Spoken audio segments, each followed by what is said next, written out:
In 2010, the Voyage at Holiday World in Santa Claus, Indiana, was set to be the first roller coaster to use Gravity Group's new Timberliner trains. Testing began with these trains, and Holiday World realized that because of the weight of the trains, or lack thereof, the coaster crawled through its layout, which pretty much ruined the entire ride. So instead of going to the Voyage, these new trains would go on a much smaller roller coaster at Quassy Amusement Park in Middlebury, Connecticut.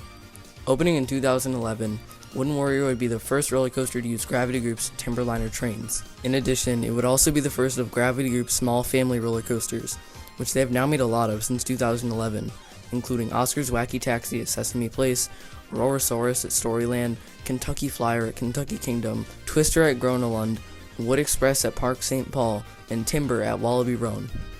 Wooden Warrior is a short coaster, but despite this, it still packs in quite a punch for what it is. Today, I'm going to be reviewing Wooden Warrior at Quassy Amusement Park. Is it worth going to Quassy for this small coaster? Let's find out. Before I begin, it would be great if you liked the video, left a comment, and subscribed to the channel, as all of those things would be greatly appreciated. Also, if you want to join the 07 Coasters Discord server, that will be linked down below. Arms in. Head back. Hold on.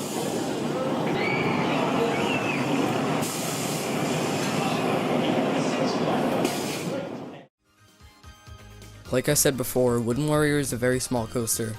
It stands only 32 feet tall, has a drop of 36 feet, travels at 35 miles per hour, and features a total of 1,239 feet of track. With these stats, you may think that this coaster isn't that good, but Wooden Warrior uses its stats to its full advantage. You may not know this, but Quassy Amusement Park actually has a height limit of only 40 feet. This is the reason for Wooden Warrior's small size. Quassy did a great job at staying under the height limit though, and they were able to make a pretty amazing coaster. I'm going to give Wooden Warrior a 7 out of 10 for stats. Despite the unusually small stats of this coaster, it manages to be better than Nitro, so clearly Quassy did a good job with this coaster while still keeping it under their strict height limit. The next category is Smoothness. Wooden Warrior is a very smooth ride. Up front, it felt almost glass smooth, and in the back, there is a slight bit of roughness, but the only place it was present was in the first turn and in the tunnel. And it was barely even noticeable if I'm being honest. Combine this with the very comfortable trains, and the slight roughness is barely even there. I think that the small nature of this ride and also the coaster's age contributes to its smoothness, as the top speed of this coaster isn't even 40 miles an hour, and the coaster is only 10 years old. I'm sure that if Wooden Warrior was larger and traveled at faster speeds, then it would be more rough, but even then I don't think it would be unbearable or anything. I'm giving Wooden Warrior a 9.5 out of 10 for its smoothness. It's remarkably smooth for a wooden roller coaster, and it's really one of its biggest strengths, and also one of the things that makes it so re-rideable. Like seriously, I could marathon this coaster all day.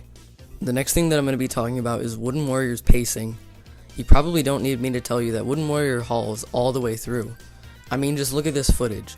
Also, this footage was from opening day, so I'm almost 100% sure this isn't even the fastest that this coaster can go. The good pacing of this ride allows for some really good pops of airtime, and it just makes the coaster so fun, and it honestly doesn't feel like you lose any speed throughout the entire layout. You really do fly into the brake run, and it doesn't feel like a coaster of this size should be paced this well. Wooden Warrior gets a 10 out of 10 for pacing. It's very rare that a coaster this small hauls as much as Wooden Warrior does. The next thing that I'm going to be talking about is positive and negative G-force. Now, being a family coaster, Wooden Warrior doesn't deliver any positive Gs, but it does deliver lots of airtime. Some moments are stronger than others, and that's expected, but I still went out of my seat at least a little bit on each airtime hill. I mean, just listen to this POV. The strongest moments of airtime on this coaster would be the drop, the first large hill, the exit of the tunnel, and then the final two bunny hills. All these moments had me out of my seat, but the strongest moment by far has to be the drop. The crest is just so tight and you feel yourself getting yanked over. So much so that in the back row, I was very tempted to hold on to my restraint. All of the moments of airtime on this coaster absolutely deliver though. One thing that I noticed is that the airtime gets progressively weaker as the ride goes on. Wooden Warrior is still an amazing coaster, but it's just not as strong in the end as it is in the beginning. Nevertheless, the airtime on this coaster is very impressive for what it is, and I think that it deserves an 8 out of 10 in the Forces category for providing some really solid airtime. The last thing that I'm going to talk about is Wooden Warrior's trains and restraints.